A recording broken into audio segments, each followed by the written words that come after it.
AP కొత్త డీజీపీగా హరీష్ కుమార్ గుప్తాను నియమించింది ప్రభుత్వం. ఈ మేరకు సర్కార్ ఉత్తర్వులు జారీ చేసింది. ప్రస్తుతం విజిలెన్స్ అండ్ ఎన్ఫోర్స్మెంట్ డీజీగా హరీష్ గుప్తా సేవలందిస్తున్నారు. ఆయనకు డీజీపీగా పూర్తి అదనపు బాధ్యతలు అప్పగించింది.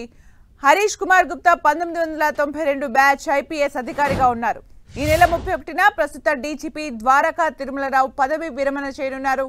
దీంతో హరీష్ గుప్తాను నియమించింది సర్కార్.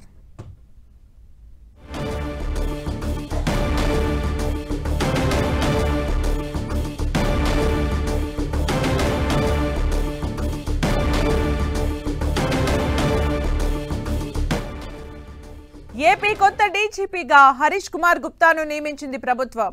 ఈ మేరకు సర్కార్ ఉత్తర్వులు జారీ చేసింది.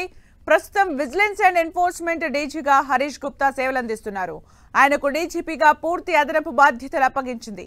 హరీష్ కుమార్ గుప్తా 1992 బ్యాచ్ ఐపీఎస్ అధికారిగా ఉన్నారు. ఈ నెల 31న ప్రస్తుత డీజీపీ ద్వారకా తిరుమలరావు పదవి విరమణ చేయనున్నారు. దీంతో హరీష్ గుప్తాను నియమించింది సర్కార్.